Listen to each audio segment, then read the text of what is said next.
Pues bienvenidos, bienvenidas al podcast de Caroteno. Hoy tenemos con nosotros a Jet. Bienvenido, Jet. Buenas tardes. Merci, bonjour. Bueno, Jet es una persona que ha estado bastante involucrada en general en temas de arte y cultura transformadora. ¿Nos querrías contar un poquito qué tipo de proyectos has estado haciendo en este ámbito? Bueno, yo empecé cuando tenía 18 o 20 años con temas artísticos, musicales, y por otro lado estaba metido en el mundo del escultismo. Entonces, como ahí se unieron un par de motivaciones alrededor de la gestión de proyectos artísticos y culturales, y en un determinado momento pues me planteé de que quería que fuesen esos proyectos artísticos y culturales los que fuesen la herramienta para generar una transformación o impacto social. Y sobre todo los he trabajado más a nivel local, de mi ciudad, de Manresa, y bueno, un poco desde diferentes ámbitos, pero siempre con esta perspectiva de que la cultura sea el vehículo para generar un impacto social. ¿Qué tipo de impacto? Sobre todo, yo he trabajado en el ámbito más de la cohesión social o de generar vínculos entre las comunidades, porque de alguna forma es una de las piedras base para que después, si hay crisis, si hay movidas, si hay voluntades de otros cambios, el hecho de que haya vínculos entre las personas es una de las bases, y más en el mundo capitalista, que es un atomizador excelente, ¿no? Claro. Y en términos más concretos, ¿qué tipo de proyectos has llevado a cabo y qué Vale. tipo de consecuencias han tenido? Am, Uno de los principales que quizá ha perdurado más y es el mayor, quizás no el más ejemplar, pero bueno, es a través de un festival que llamamos el Festival Artístic del Barri Antic de Manresa, el FABA. Juntamos un poco varios agentes que trabajaban cada uno por su lado, y lo que hemos estado haciendo es reivindicar un espacio que es municipal pero estaba sin uso, como un espacio de creación y muy pensado sobre todo para que sea refugio de la vinculación, no solo dentro de la comunidad más creativa, sino también con el entorno, y que de alguna forma la cultura con significado para el entorno tenga un espacio ahí. Y ahora quizás uno que es el que ahora estoy trabajando, bueno, prácticamente es el único en este ámbito ahora que estoy trabajando, es un proyecto que se llama Llums a l'Ombra, Luces en la Sombra, y con el que estamos impulsando la creación de luces de Navidad con materiales reciclados y a través de intervenciones sociales. ¿Vale? Es decir, es un proyecto que lo que busca es favorecer la inclusión social y laboral, sobre todo de colectivos vulnerables, pensando más en los jóvenes, pero bueno, está más abierto, y que a un largo término, ¿no? La idea sería que pudiese ser una empresa dedicada a montar luces de Navidad en los ejes comerciales, en las calles, pero empleando a estos jóvenes vulnerables. Entonces, estamos un poco... Es muy bebé el proyecto, ahora tiene dos inviernos, o sea que está muy tierno, pero bueno, está creciendo bastante. Y esto forma parte de algo más grande, ¿no? De cultura del bé comú, pot ser? Sí, en realidad Cultura del Comú es la cooperativa en forma de consultoría en cultura de impacto que empecé, que sumamos a varias personas. Yo actualmente no estoy, es decir, la dejé porque por motivos profesionales, bueno, estoy en otras movidas, y ahora no soy socio ni formo parte activa del proyecto. El único es el de Llums a l'Ombra, que es el único que se ha vinculado, pero sí, es un poco esta cooperativa bueno, es en Manresa la que está impulsando muchos de estos proyectos con esta mirada, ¿no? Esta mirada más específica de decir, queremos conseguir un impacto, el que sea, vamos a emplear la cultura. Y también otro de los proyectos en este sentido que estoy liderando es un llamado Cor de Dones, como coro de mujeres, ¿no? Y que lo que busca es generar un espacio para mujeres a través del canto, ¿no?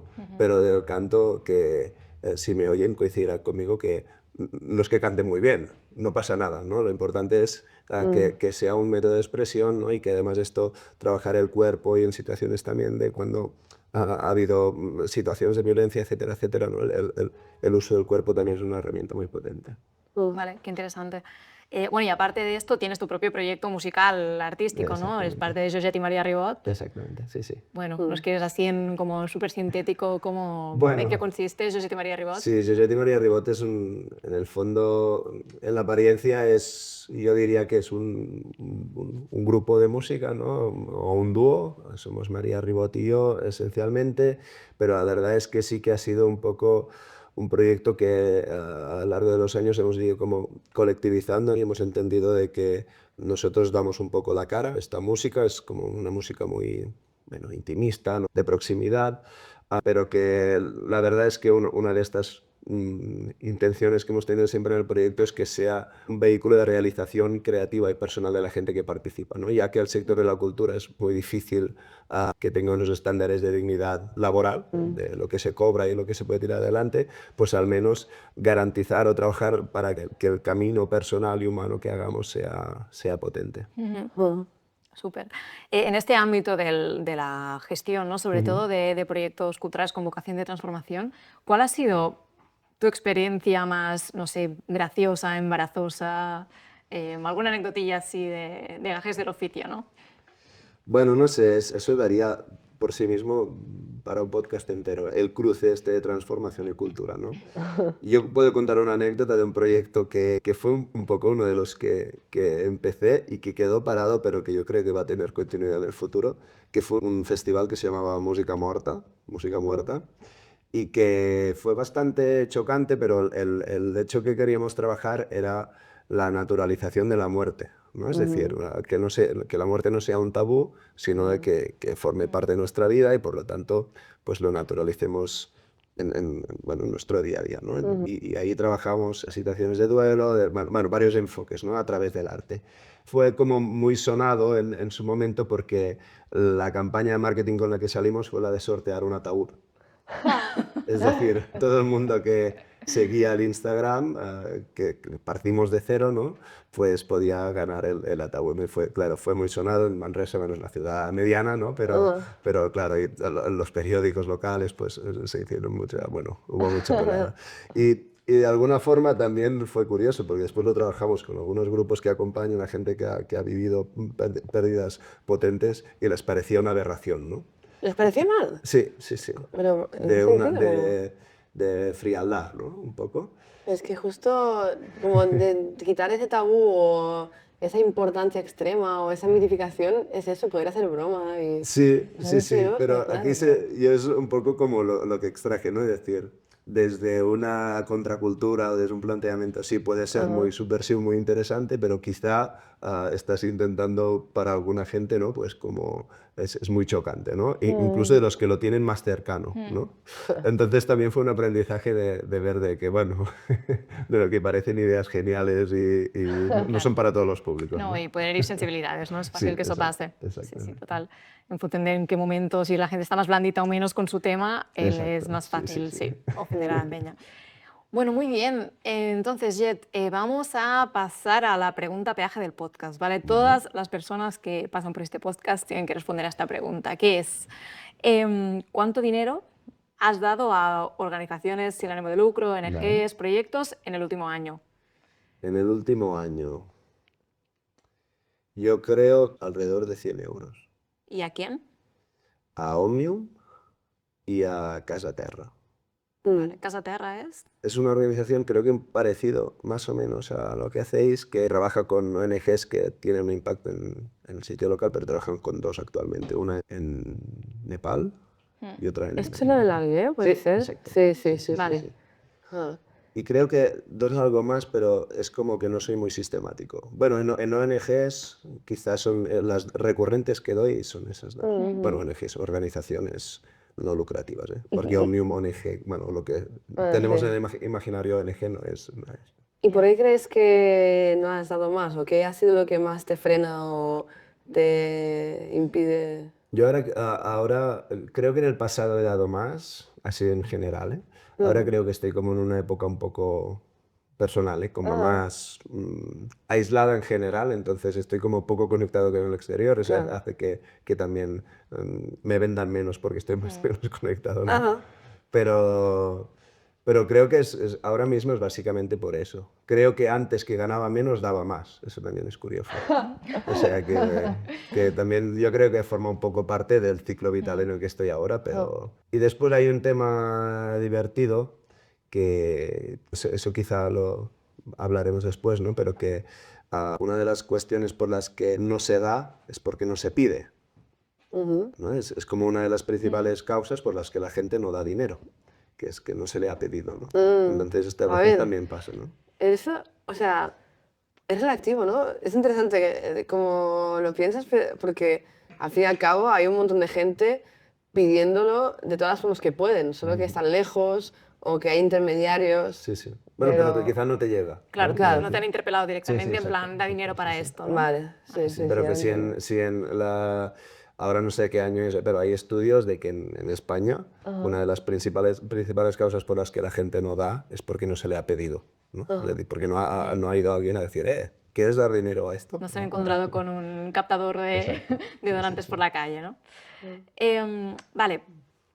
También sabemos que has hecho un máster en captación de fondos, ¿no? Pero es un tema que en Caroteno nos interesa bastante, ¿no? Porque básicamente es el objetivo de Caroteno, conseguir donantes privados para causas sin ánimo de lucro.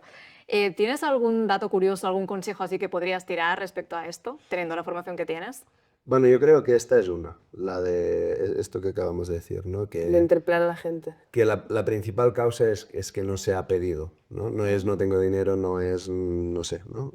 Las que acostumbramos a pensar, sino que es que hay como todo un mercado enorme porque nadie ha interpelado directamente a alguien para dar, ¿no? Y, y no sé, ahora mismo no me viene ningún otro dato curioso así Vale. Y parecido. en tu caso, que entiendo que has usado parte de esta información que tenías para gestionar tus propios proyectos, ¿no? ¿Qué estrategias has utilizado para conseguir inversores para tus proyectos? Vale, hay como varias dimensiones, ¿no? En eso. Una es que hay mucho dinero en el mundo y un poco el trabajo del captador de fondos, ¿no? Es como ser el mediador para que este dinero vaya donde quieras que vaya, ¿no? Entonces, sí que es verdad que a veces es difícil acceder a la gente que tiene dinero y con la infoxicación que tenemos, ¿no? Que es mucha porque recibimos estímulos por todos sitios, por todos lados, es difícil llegar a esas personas y ser efectivos, y emocionar o mover, ¿no? a hacer esto, ¿no?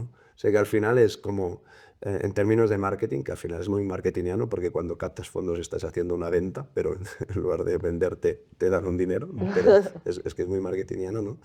Pues eso, ¿no? Mercado hay mucho, pero a veces puede ser difícil llegar.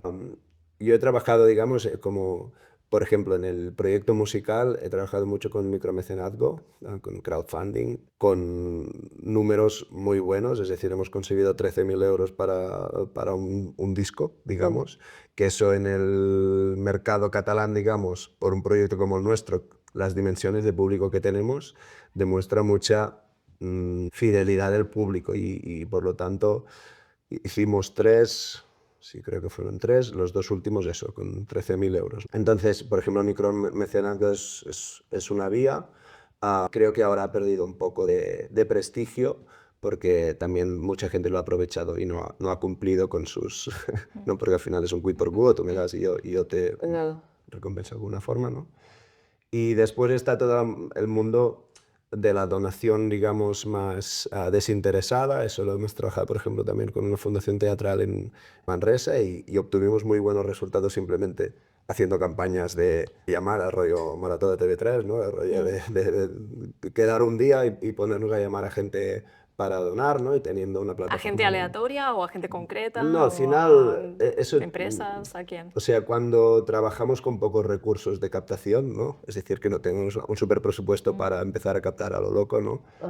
Iremos siempre a nuestros amigos, a nuestra familia y así, ¿no? Cosas de proximidad. Sí, entonces, claro, yo os estoy hablando desde una ciudad mediana con proyectos muy locales, muy concretos, ¿no? Claro. No es una cosa que tiene un alcance internacional y por lo tanto tienes más posibilidades, ¿no? Claro, que solamente preguntando a la gente que conoce, a tus amigos, a sus amigos, ya cubres mucha gente de la que podría estar interesada dentro de Manresa, ¿no? Sí, sí, exacto. Y que está mucho detrás de esto es gente que nunca era como si estuviésemos haciendo socios de los de antes, ¿no? Que antes se hacía mucho ese de ser socio de la entidad tal, ¿no? Pues era un poco esta perspectiva, pero había mucha gente que nadie se lo había planteado. ¿De quieres dar 30 euros al año o al mes o al trimestre para que la entidad pueda hacer lo que hace, que es teatro y el Claro. barrio y tal y cual? Claro, ¿no? claro, claro. ¿Y cuál es la respuesta más sorprendente que te has encontrado intentando convencer a alguien de que diera dinero? Yo creo que hay una parte de gente que tiene muy metida en la cabeza como la transacción comercial, ¿no? Es decir, aquí tenemos muy sobao el tema del patrocinio, ¿no? Del sponsor, vale, sí, tú me das dinero para el festival, pero yo pongo tu marca y no sé cuánto. Y esto al final es una relación comercial, pero que puedes entenderla también como una donación, porque quizá te da más de lo que aparentemente recibe, ¿no? Entonces, aquí también está un poco el trabajo de saber tangibilizar lo intangible, ¿no? De dar a conocer el impacto que está generando esto, ¿no? Y a veces sí que pasa que el impacto que generas no conecta con la persona que puede donar y eso es más difícil, ¿no? Pero bueno, yo creo que esto es un poco lo que, ya te digo, nada que sea diferente que me hayan contestado en esto, pero también está un poco la perspectiva de que con una cosa o con otra tú siempre tienes que tener una sonrisa y decir, pues gracias, ¿no? Aunque sea que no, quizá en el futuro será que sí. Es como cuando haces autostop y estás preguntando a la gente si te lleva en la gasolinera, ¿no? Yo creo que sí. Es Sí. verdad. A mí me inspira, bueno, me inspiró mucho en el pasado, ahora ya aún me emociona, pero ya no es tan... Hay un vídeo de Amanda Palmer, una artista cabaretera canadiense, que es una TED Talk y se llama El arte de pedir, ¿no? Y ella lo explica desde la perspectiva de yo he ido en couchsurfing a dormir a no sé qué, no sé cuántos, ¿no? Autostop, pum, pum, pum, pum, pum, y al final es porque te he pedido, porque te he agradecido, porque tal y cual, ¿no? Y esta relación yo creo que es lo más fuerte, ¿no? Al final de generar estas relaciones. Y que también, no sé, yo siento muchas veces eso, en relación al pedir, como que dar y poder compartir o poder ser generoso es de las cosas más gratificantes que hay y hay muy pocas oportunidades para hacerlo en la vida normal de la mayoría de gente. O sea, yo lo he vivido un montón de veces, estando viajando en autostop, sin dinero, como de preguntar en un restaurante si comparten algo de comida y, ¡buah!, verles que les hacía mucha más ilusión que si les hubiera dado dinero por la comida, como, porque es guay poder saber, pues hay una gente que está haciendo esto y yo puedo ayudarles, ¿sabes? Como, Sí, sí, sí. Bueno, genera unas relaciones diferentes, ¿no? A la mercantil, que estamos muy acostumbrados, pero sí, sí, sí. que sí, sí, totalmente. Va por otro lado. Em, nos has estado hablando un poquito como de, vale, cómo aplicar tus conocimientos sobre captación de fondos a proyectos artísticos y culturales. Pero de estos dos temas que en verdad dominas bastante, puedes hacer el mismo recorrido en la dirección opuesta. O sea, ¿hay algo de lo que sacas del arte y la cultura que puedas aplicar a la captación de fondos como esta estrategia extra para conseguir más fondos? Bueno, sí. Yo creo que hay cositas. Yo creo que una de las cosas que tiene la cultura es el sentimiento de comunidad. Mm, Y creo que la comunidad, el pertenecer, el formar parte de, el crear estos, ¿no? estos vínculos que nos hacen sentir que formamos parte de un grupo, ¿no? Es uno de los motores más potentes de estas donaciones, ¿no? Es decir, o de esta participación económica, aportación económica desinteresada a que algo suceda, ¿no? Yo creo que esto es algo que podemos aprender de la cultura y que lo entendemos cuando vemos pues, los grupos de fans, digamos, o las parroquias de los conciertos de barrio o lo que sea, ¿no? Que es algo que se sustenta porque hay una gente que forma parte de aquello, no simplemente porque le guste lo que está pasando, ¿no? claro. Y esto en el fondo es, bueno, esto ya lo sabe el enemigo, o sea, el marketing ya cultiva esto, ¿no? Claro. Que es el de formar parte de las relaciones, etcétera, etcétera, ¿no? Pero que está ahí muy presente. Y la otra yo creo que es la creatividad, pero entendiéndola como generar propuestas diferenciales dentro de todo este montón de información, de estímulos que recibimos, ¿no? Es decir, al final solo nos quedan las cosas que trascienden, ¿no? Por ejemplo, lo del ataúd, pues era un poco este ejemplo, ¿no? Es una mecánica de hacer una hipérbole, ¿no? Y no sortear unas entradas para eso, sino como algo que te choque, ¿no? Y yo creo que son dos cosas que pueden dar luz a cómo plantear campañas de captación o relaciones de captación. Absolutamente. Vale. Em, Otra cosita que queríamos hacer hoy era como usar parte de tu producción artística, ¿no? Para seguir hablando de este tema desde tus propios contenidos, ¿no? Entonces hemos estado un poquito escuchando tu música y hemos encontrado una canción que nos parece bastante interesante y bastante pertinente para el tema que estamos hablando, que es Goma Espuma. Así que si te parece la vamos a poner, Venga. la escuchamos juntas y luego vemos qué debate se genera a través de esto. El técnico de sonido. Entre precari i privilegi, entre ràbia i cura, entre pilotes de goma i coixins d'espuma. Som filles socials de Jordi Pujol, del Pacte del Majestic i de Dragon Ball, de la Noti, de la Nets i d'un tomàquet que parla d'hiverns, de tele i d'estius a bonança.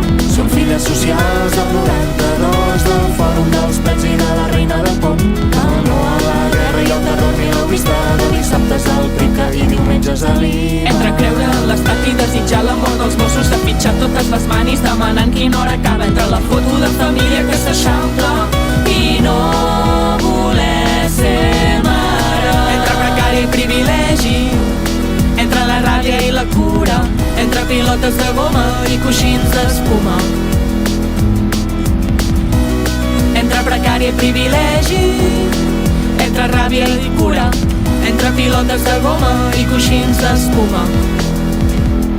Entre les tesis de Bakunin i 100% d'eleccions votades, amb 3 títols al currículum i una feina on no fan falta, entre un futur que es trenca i un passat de voltes. És una sensació, vas de cap per avall, vas de costat. Entre ser pijos per l'esquerra i no existir per l'altra banda, entre sentir-se malament pels privilegis que ens delaten i creure que en el fons és el que hauria de ser norma. Quina merda, més enorme. Entre deixar de gastar com a forma d'enriquir-se i no saber lluitar per guanyar-nos un sou digne, entre esperar el moment que serà nostre i saber que quan arribi ja s'hauran menjat el post. Pagarem les de sempre, això segur, però quan passin la factura la rebrem amb els punys. Que samat, no? Entre precari i privilegi, entre la ràbia i la cura, entre pilotes de goma i coixins d'espuma. Entre precari i privilegi, entre ràbia i cura, entre pilotes de goma i coixins d'espuma. Entre voler viure en l'objectiu, el flash, apretades de mans, secrets i virtuts, tristesa intencionada i producció en cadena. I la calma, el silenci. Les coses normals, les coses senzilles, entre túnels, agafar sensors, quedar-te a casa, vèncer el FOMO de pilars, enfollar amb qui vols, odiar els pares, els cunyats i els fills dels altres. Entre voler viure al límit sense intermitències i admetre sense resignació que, per sort, la vida va a estones. Entre precari i privilegi, entre la ràbia i la cura, entre pilotes de goma i coixins d'espuma. Entre precari i privilegi, entre ràbia i cura, entre pilotes de goma i coixins d'espuma. Entre precari i privilegi, entre la ràbia i la cura, entre pilotes de goma i coixins d'espuma. Pots ficar la lletra? Sí, sorry. Acabamos de escuchar Goma Espuma y Jet, quería un poquito que si quieres desarrollar un poquito más como estas tensiones y polaridades, ¿no? en las que nos encontramos, un poco nuestra generación, ¿no? Generación millennial, de aquí local, clase media, medio académica, y qué impacto tienen esas polaridades en al final cómo acabamos comprometiéndonos o no con temas sociales más amplios y las formas en las que organizamos nuestra lucha, ¿no? Vale, esto da para 3 podcasts, pero vamos allá. Bueno, la canción pretendía ser un poco como un meme sociogeneracional, porque decir generacional solo no sería exacto, porque al final estamos hablando, ¿no? como y en este caso toda la letra es muy local, Cataluña, ¿no? Pero yo creo que es una dinámica global en el fondo, la de hijos de clase media, ¿no? que de generaciones anteriores que lucharon mucho para tener los derechos adquiridos que se tienen, ¿no? Una generación que hemos crecido con mucha comodidad y privilegio, que estamos muy conectados con las injusticias y su lucha, pero que vivimos en carne propia esta contradicción, ¿no? De nunca ser lo suficientemente obreros y mancharnos las ropas y las manos cuando trabajamos, o de no ser lo suficientemente combativos porque no sé qué, ¿no? Como que hay una tensión entre no ser nunca suficientemente lo que sea, ¿no? Y eso a nosotros, por ejemplo, nos generaba una incomodidad en el pasado, a María y a mí, ¿no? Porque nosotros nos entendíamos mucho desde una izquierda política y trabajando desde aquí, ¿no? Pero a su vez como desplazados, ¿no? Por no ser suficientemente nunca compartir los métodos o compartir según qué cosas, ¿no? Que son las que lo caracterizan, ¿no?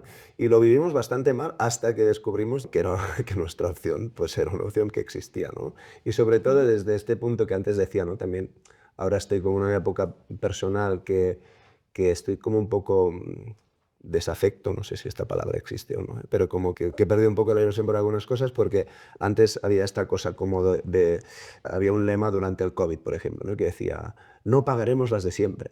Esto es mentira. Pagaremos las de siempre, no, por eso no tenemos que hacer una resistencia activa, ¿no? Entonces, la Goma Espuma y después también algunas otras canciones hablan un poco desde este punto de la resignación activa, ¿no? Es como, vale, el mundo está muy mal, hay cosas que podemos, otras que no podemos hacer, pero no nos podemos rendir, ¿no? De algún modo. Y es un poco lo que expresa la canción con ese retrato generacional y social muy concreto, ¿no? Vale. Es verdad que tienes algunas canciones así, pero es verdad que la mayoría no hablan de temas tan sociales y muy poco de temas políticos, sino que hablan de otro tipo de temas, ¿no? Ya, bueno, ves, esto también yo creo que es... Aquí hay una percepción, y eso también viene muy empujado desde la izquierda más luchadora en este sentido, que es que a veces se confunde arte y comunicación, ¿no? Y el arte es una forma de comunicación que da mucha importancia al emisor, ¿no? Es decir, el arte sale de las necesidades de expresarse, ¿no? Y muy a menudo los códigos que se emplean no son los que va a comprender el receptor, ¿no? Normalmente cuando un artista es incomprendido es porque utiliza sus propios códigos, ¿no? Y no los que entiende la gente, ¿no? En cambio la comunicación, o si me apuráis ya que hablábamos antes de marketing, pues el marketing que intenta que realmente nos entendamos mucho los receptores, ¿no? Y yo creo que aquí ha habido también como una presión muy grande para que el emisor hable los lenguajes del receptor, ¿no? Y lo digo porque, por ejemplo, en nuestro último disco hay muchas canciones que son básicamente reflexiones sobre este hecho generacional, etcétera, etcétera, ¿no? Pero como están hechos desde un lenguaje poético, simbólico, que probablemente no, en una lectura rápida no se interpreta desde un punto más panfletario, si me permitís, ¿no? O propagandístico, ¿no? Y yo creo que aquí falta mucha poesía, que es antes cuando decíamos, ¿no? Métodos para cómo aprendemos el arte y la cultura. Yo creo que justamente con la poesía, ¿no? Con el lenguaje artístico, creo que es una manera. Y después entender, yo creo que el arte, si tú quieres hacer arte y poner un mensaje, creo que es muy válido, pero que al final hay mucha música con la que estamos consumiendo capitalismo a tope y no nos está diciendo, sé un capitalista, ¿no? ¿Por qué deberíamos hacerlo al revés, ¿no? Al final es, si los artistas se comportan, si practicamos, ¿no? Yo creo que aquí está un poco la cosa, ¿no? Y eso es un poco lo que intentamos nosotros también dentro de lo que podemos, ¿no? Que no... Bueno, Vale. no tanto de poner el mensaje, sino de...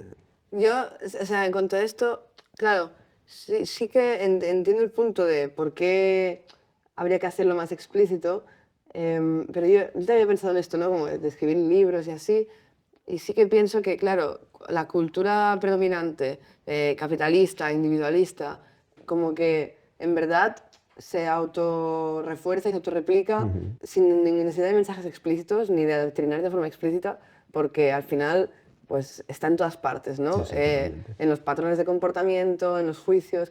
Pero cuando quieres crear una ruptura con esto, cuando quieres como crear un momento de cuestionamiento, de reflexión, a veces sí que me encuentro que hay que ser mucho más explícito, simplemente porque, claro, no es como... O sea, hay que ir contracorriente, ¿no? O el impulso que estás intentando generar es en una dirección que va contracorriente. Entonces ahí, de ahí me surge la motivación de decir, vale, no, pues vamos a hablar esto o vamos a poner atención ahí o así, ¿no? Entonces, eso, como que más que nada me preguntaba eso, como al tener tus inquietudes sociales y todo y tal, como más bien no te da la tentación, ¿sabes? Como de meter más como ideología. Sí. Y yo creo que lo hemos hecho, ¿eh? Lo que, por ejemplo, yo pienso en nuestro segundo disco, y me acuerdo, estábamos como una época, y ya estamos en una época muy lo voy a exagerar, ¿no? Pero de superioridad moral, ¿no? De que, "Buah, yo sé cosas aquí que la gente no sabe y voy a contarle a la gente cómo tiene que montar su vida", ¿no? Y al final aquí también estaba de una idea política en cuanto a las relaciones, la gestión de las emociones, no sé qué, no sé cuánto, ¿no? Quizá no era de si... Bueno, también es muy subversivo todo esto, ¿no? No, desde luego. Pero sí, totalmente. Yo creo que aquí es un poco la aproximación esta de si lo hacemos explícito en el mensaje o si simplemente lo trabajamos con la práctica de nuestro día a día, ¿no? Y yo creo que un poco por eso, ¿no? Yo el proyecto artístico no nació de una voluntad de transformación de los otros, nació de una voluntad egoísta total de necesito expresarme, ¿no? Y al final este es el germen en gran parte del arte en general, ¿no? Y después ya lo gestionas y... Pero igualmente dices que, es decir, aunque no estaba ahí de forma explícita, de forma implícita, sí que lo que decías antes, ¿no? Como de la falta de comunicación entre emisor y transmisor. ¿Nos podrías poner un ejemplo explícito? Yo es que es algo que me he preguntado varias veces, ¿no? En plan, ¿qué estará queriendo decir esta persona con esta frase, ¿no? Como desde lo simbólico. ¿Nos quieres hacer una traducción de lo simbólico de una de tus frases, párrafos? Por ejemplo, en el último disco que sacamos, Febrer Agost, es un disco que habla mucho de esta situación que plantea Goma Espuma, pero ya más evolucionada, ¿no? al posicionamiento que después nos ha traído, ¿no? Con una generación que hemos vivido dos crisis, que lo teníamos todo por delante, pero dos crisis enormes, ¿no? Que de alguna forma han marcado mucho nuestro día a día, ¿no? Y sabiéndonos súper privilegiadas, pero a la vez que no podemos llegar a sitios donde no podrían haber llegado generaciones anteriores, ¿no?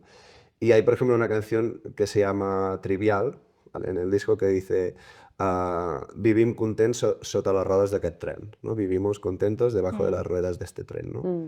Y esto en el fondo es la imagen de sabemos que el mundo está fatal, pero encontramos nuestros espacios también para cuidarnos, para tal y cual, ¿no? Entonces, claro, eso podríamos decirlo de otra forma más explícita o así, ¿no? Y yo creo que esta, por ejemplo, es una, ¿no? Quizá por el tema que traigamos. O Febrer Agost, que también habla un poco, es un poco diferente, pero habla mucho de la idea de... Justamente se llama Febrer Agost porque el febrero y agosto son los últimos meses del invierno y del verano, que son como las épocas más intensas del año y extremas, ¿no? Y de alguna forma es como la idea de cuando la juventud empieza, aún es joven, pero ya no es la juventud primera, ¿no? Es como un poco esta imagen, ¿no? Y eso para hablar un poco, en este caso no es tan político, es más anecdótico, ¿no? Pero de esta idea, ¿no? De decir... bueno, como generación ya hemos vivido una serie de cosas con la intensidad de las primeras veces y ahora estamos en otro momento, ¿no? Claro, aquí el uso simbólico poético es mucho más grande, si no te lo explican quizá no entras en ello, ¿no? Pero en realidad hay mucho trabajo más de posicionamiento, visión social y política. Total. Vale, gracias. Una pregunta más sobre tu producto artístico, en este caso Josep y María Ribot. ¿Cómo funcionáis con la venta de entradas, ¿no? ¿Tenéis algún tipo de mecanismo para hacerlo accesible a todos los públicos? Sí, es buena pregunta esta. Sí, la verdad es que sí, es una cosa que hemos trabajado mucho. Ahora mismo, es decir, nosotros ahora hemos cumplido 10 años de proyecto. Los primeros años trabajamos mucho con taquilla inversa, pero bien hecha, que decimos nosotros, ¿no? Que normalmente se entiende la taquilla inversa como tú pasas un sombrero, y eso es caridad, no es... Para mí la conceptualización es un poco diferente, ¿no? Porque la taquilla inversa al final es decir, hay que pagar una entrada que tú decides el precio desde cero a lo que sea, ¿no? Y por lo tanto cuando sales, pues hay una persona, que es el taquillero, que te cobra, y te cobra con tarjeta si hace falta, y te da cambio. Y eso mucha gente Claro. ¿no? Porque, no, yo pensaba, yo iba a dar lo que llevaba en el bolsillo. Ya sé que si llevas algo en el bolsillo son moneditas, ¿no? ¿No? Y si quieres pagar 12 euros, no pondrás el billete de 50 en lugar de las moneditas, ¿no? Por eso, un poco esta reflexión, ¿no? Y eso nos ha ido siempre muy, muy, muy bien y nos ayudó mucho en los primeros años de la trayectoria en que no nos conocía mucha gente, íbamos a muchos sitios que no nos conocía la gente, pues a hacer que la gente pudiese venir. Y la realidad después es que muy poca gente pagaba 0 euros. ¿No? Que eso también te hace pensar que no es tanto una cuestión de que no tenga los recursos para acceder en muchos casos, sino de no querer pagar o no querer arriesgarse, ¿no? Y ahora, actualmente, como ya las necesidades de producción sí que son un poco mayores, hacemos entradas con varios precios. Es decir, por ejemplo, en la gira que hemos hecho ahora tú puedes comprar la misma entrada con los mismos derechos a 15, 20 o 25 Qué guay. euros. Entonces, estas fórmulas nosotros las hemos implementado como en todas las movidas en las que hemos estado y funcionan muy bien. Porque al final lo determinante es no pensar que es por el precio que la gente no va a los sitios. Y menos en la cultura, lo más normal es que la gente no va a los sitios porque no le interesa. Y bueno, sabe mal a veces, pero es la realidad, ¿no? Por lo tanto, si la gente tiene ganas de ir, si puede, no le importará pagar algo más. Pero creo que y también muchas veces creo que sí que hay una diferencia según cuántos recursos tienes, porque al final hay un riesgo, ¿no? Tú pagar algo que no sabes si va a gustarte o no, si va a merecer la pena o no, como ante ese miedo, si tienes abundancia, pues es fácil a ser atrevido y ir a probar. Sí, Pero sí. si tienes pocos Sí, sí, recursos, totalmente. irás a lo seguro, irás Totalmente. a lo que ya sabes. Entonces, yo creo que alguien con pocos recursos está muy bien, está genial que pueda ir y sin tener que pagar nada, porque puede tomar ese riesgo y luego decir, wow, pues me ha gustado un montón, mira, voy a poner 5 euros o voy a poner 10, ¿sabes? Sí, sí. Claro. No, sí que es verdad que ahora, por ejemplo, bueno, en los conciertos que son de pago, no tenemos una opción a priorística, o sea, es decir, que la tengamos colgada de no tengo dinero, quiero venir, ¿no? Pero que si nos escribe alguien, pues así va a ser y vamos a confiar que nos dice la verdad, no sé cómo decirlo, ¿no? Pero que claro. al final la idea, lo que más se teme en estas cosas es que haya peña con mucha jeta, ¿no? Que diga, pero la realidad es que no, esta gente no Pero tampoco- existe o es residual. Claro, es muy raro eso en realidad. O sea, no sé, en general, como alguien que no le haga falta difícilmente al trabajo de escribirte o de, ¿sabes? No, Como- exacto. Sí, sí, sí. Bueno, pues ya lo sabéis, si queréis ir a nuestros conciertos podéis escribirles. Y- Si hay necesidad, hay voluntad. Bueno, qué buena resolución de la dicotomía esto de valorar el arte versus hacerlo accesible, ¿no? O sea, Mira, por ejemplo, en el último Berkami que hicimos, en el último crowdfunding, planteamos una cosa que fue un poco revolucionaria y, bueno, creemos que se entendió, pero es que hicimos solo 3 tipos de recompensas, ¿no? Normalmente en los crowdfundings hay muchos tipos, pues sí. CD más camiseta, más un beso, más verdad. no sé qué, ¿no? Y se va como acumulando. Nosotros dijimos, no, hacemos nada, o sea, te damos las gracias y ya, disco y camiseta. Y a cada una podías escoger entre 3 precios. Y, por ejemplo, el disco podías pagar 25, 60 o 100 euros. Pero era como para un poco, toda la campaña estaba muy centrada en decir, no es el valor Claro. tangible, es lo que tú quieras dar, ¿no? Al respecto.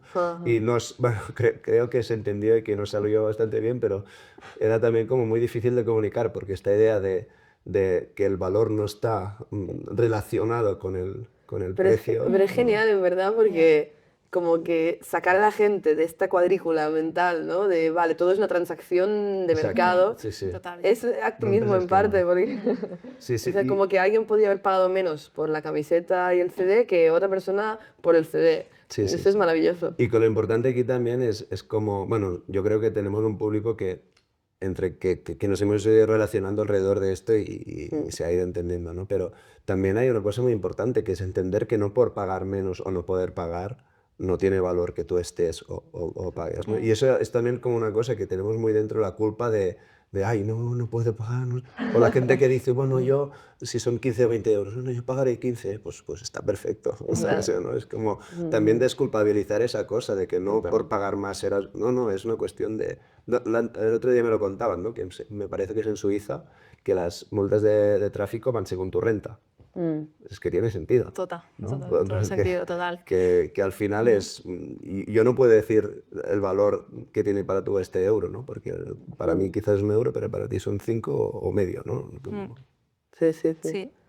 Vale, y última pregunta relacionada ya con la movida más artística es, ¿qué te ha hecho tomar la decisión de tener un alcance tan local y no proyectarte un poquito más para afuera? O sea, tanto a nivel internacional, desde lo quiero ser más conocido, hasta a nivel internacional, hasta el quiero llegar a poblaciones bueno, que viven en condiciones más complicadas o más precarias, o quiero hacer la cultura accesible a estos sitios.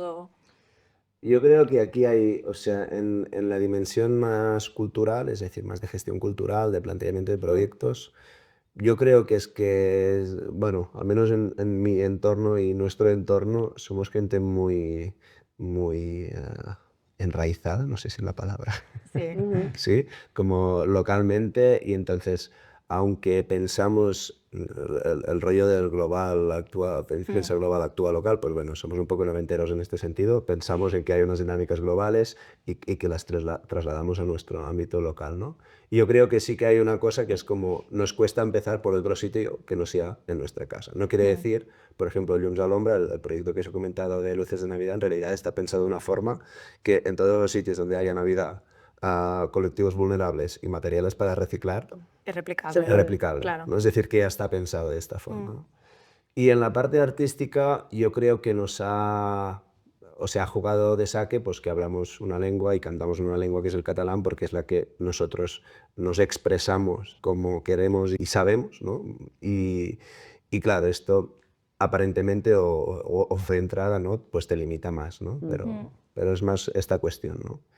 Y no es que no hayamos pensado en, no sé, hemos ido a tocar a veces fuera de Cataluña, pero claro, es más limitado, sobre todo cuando tienes un contenido más poético o así, ¿no? Si haces música de fiesta, pues es más fácil porque el ritmo es internacional, ¿no? Claro. Súper, pues muchas gracias, Ed. Pasamos a la pequeña sección que tiene Albert en este podcast, que normalmente siempre sacamos un pequeño juego, reto para la persona invitada, ¿vale? ¿Tengo que tener miedo? No, este juego yo creo que es fácil. Hay juegos que son más así como algún tipo de reto o así, pero esto me han chivado que un juego que has hecho a veces es el de asociar comarcas con personas de una clase o así, ¿no? Vale, sí, sí. Entonces, bueno, yo lo que te voy a pedir es que te voy a decir como instituciones o organismos o cosas que hacen algún tipo de activismo social o de lucha social o algún tipo de acción, y tú me lo vas a asociar me vas a explicar qué persona de la clase del instituto es esta. Vale. Entonces, Wow. No sé si es tan fácil, ¿no? Que pienso. No, bueno, impresionante. ¿Estás preparada? Sí, adelante. Vale, pues bueno, lo más obvio, las ONGs. ¿Quiénes son las ONGs? Vale, a ver, bueno, como tengo que ser muy superficial porque es muy improvisado, pero bueno. Las ONGs yo creo que serían unas personas de la clase que tienen un mundo interior muy activo, que son muy implicadas, que se conmueven mucho ante las injusticias, ¿no?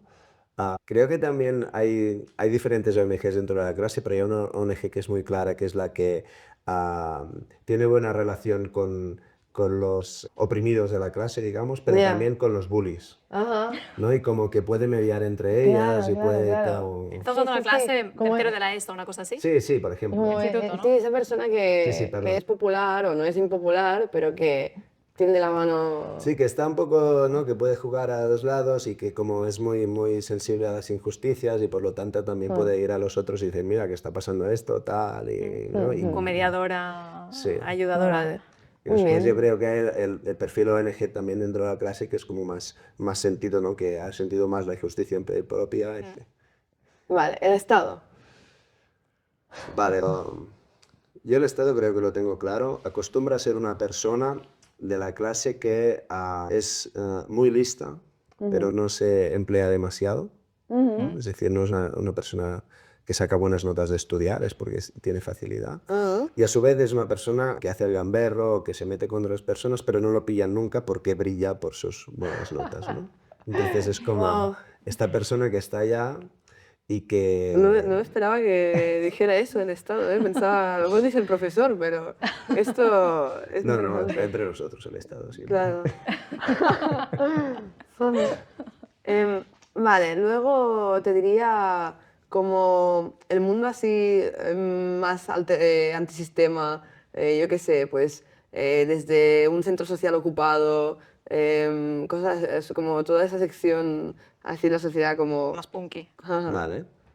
Yo creo que esto conectaría un poco con las ONGs por el rollo del mundo interior. Yo creo que es una persona de la clase con un mundo interior muy rico, confrontativo, ¿no? Es decir, que tiene como mucha integridad y apela mucho a la integridad propia, ¿no? Y que no tiene muchos seguidores dentro de la clase, ¿no? Y que normalmente se junta con los mismos de otras clases, ¿no?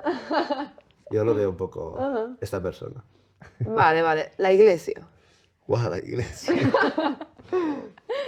Lo peor de la iglesia. ¿Sería un aprovechado? Yo me lo imagino un poco victimista, pero ese es mi primer impulso, ¿sabes? Perdón, es tu... No, pero desarrolla porque estoy ahí pensando. Porque O sea- claro, pienso en la iglesia institución, ¿eh? Claro, sí. Pero a mí me ha venido a la cabeza esto. Una persona que tiene como un discurso en el que siempre es la víctima y consigue que así los profesores le hagan caso, se lo pasen todo o así, pero en verdad como que al final lo que está haciendo es como algo propio del ego, ¿sabes? Como... Estoy contigo. Sí, va por aquí, yo creo. Tiene como esa cosa de pierde algo, pero también aprovecharse de que le hacen caso por una cosa, pero después cuando se gira, pues está... Exacto. Pues sí. Bueno, va. Iglesia institución, insisto, ¿eh? Sí. Vale, las instituciones académicas, como, pues yo qué sé, las universidades, que también hacen al final una labor social. Bueno, yo creo que claramente hay como este sector, ¿no? de la clase que es más listo de leer, ¿no? digamos, y que quizá tiene menos habilidades sociales tales como las entendemos, ¿no? Estoy tirando mucho de clichés, aquí le pasaría... Puede ser incluso políticamente más incorrecto, Vale. si quieres. Y que tiene este rollo, no sé si de empollón, pero sí, de estar muy entre libros y que por lo tanto goza de mucho respeto por parte de los profesores, pero un poco respeto, digamos, por el grueso de la clase, en el reconocimiento, ¿no? de alguna forma. ¿Pero es carne de bullies o no estamos ahí? Yo creo que puede serlo, sí. Podría serlo, ¿no? Es que las academias hoy en día son carne de bolis, ¿no? En otras épocas no sé, pero... ¿Y el deporte qué tal se le da? El deporte yo creo que no se le da muy bien, ¿no? No. No. Vale, te quedan dos. Los voluntarios internacionales. A ver, es que estoy haciendo mi transacción con mi teoría de las comarcas. Los voluntarios internacionales. Yo ahí te metería desde los que van a hacer un voluntariado en una ONG, en algún lugar, o pues, con Médicos Sin Fronteras, lo que sea, hasta los que van un poco más por libre y se van, pues yo qué sé, a un bosque para que no lo corten, a luchar o así, como los que se van de ahí. Hasta los que se van un poco de turismo voluntario, en plan, me voy un mes a Claro, Sudáfrica. eso iba a decir yo. Ahora iba a ser un poco, a salir por aquí más, menos popular en la causa que nos une hoy. Pero sí, ¿no? Al final sería como persona privilegiada que, ¿no? lo ha tenido un poco todo, ¿no? Y quiere como despertar esa sensación de ayudar pues, en lo más lejos porque tiene las oportunidades de ir muy lejos, ¿no? Ahora ya digo, tirando de impopularidad y más hacia el por el turismo lado de de- voluntariado, ¿no? ¿El turista voluntario cae bien en la clase de tercero de ESO o no? Yo creo que tiene un poco de mundo de fantasía, ¿no? Y que hace algo como, guau, se va a ir a no sé dónde, ¿no? Yo ahora estaba visualizando una chica, ¿eh? Ese también es interesante. ¿Tiene nombre? Quizá Clara o Claudia. Genial, y vamos con el último. Clara o Claudia. El último, pues no podría ser otro que las Naciones Unidas. Wow. Bueno, claramente las Naciones Unidas es algo así como el consejo escolar. Trasciende la clase en ti. Claro. Sí, como el Consejo de los Delegados. Exacto. Cuando hacías los congresos de delegados a tercer de la ESE, ¿no? Y ibas a una casa de colonia y que hacían formaciones. Pues, Eso sería las Naciones eso. Unidas. Como Fantástico. que ahí hablan cosas muy importantes también, ¿no? Pero que después van a las clases y y se diluye, ¿no? Total, pues fantásticas descripciones. Bueno, ahí me nos habéis sobrado, ¿no? atracado, Un ¿eh? poquito. Me alegro, eso bien. Sí, súper. Estamos ya casi al final del podcast y nuestro podcast siempre se cierra con otro pequeño juego muy cortito que va de asociación libre, ¿vale? O sea, yo te tiro 10 palabras y después de cada palabra me tienes que contestar con la primera que te venga a la cabeza, Sí, ¿vale? rápido, va. ¿Sí? Sí, eso es todo mi subconsciente ahí. Exactamente. Volteado. Sí, nos ponemos un poco freudianos. Vale, perfecto. Disparo. Zanahoria, Zaragoza. ¿vale? ONG. Política. Laberinto. Tauro. Vale. Privilegio. Precariedad. Trampolín. Piscina. Tormenta. Quique, Quique Tormenta es un cantautor. Homeopatía. Como bulo, pero no porque lo piense, porque me ha venido. Vale. Altruismo. Generosidad. Manresa. Bonita. Dinero. Privilegio. Muy Muy bien. bien. Pues con esto terminamos el podcast de hoy. Muchísimas Muy bien. gracias por haber venido, Jet. Esperemos que lo hayas disfrutado un Sí, poquito. sí. He sudado, pero... Y adelante, muchos ánimos. Muchas gracias. Hasta la próxima.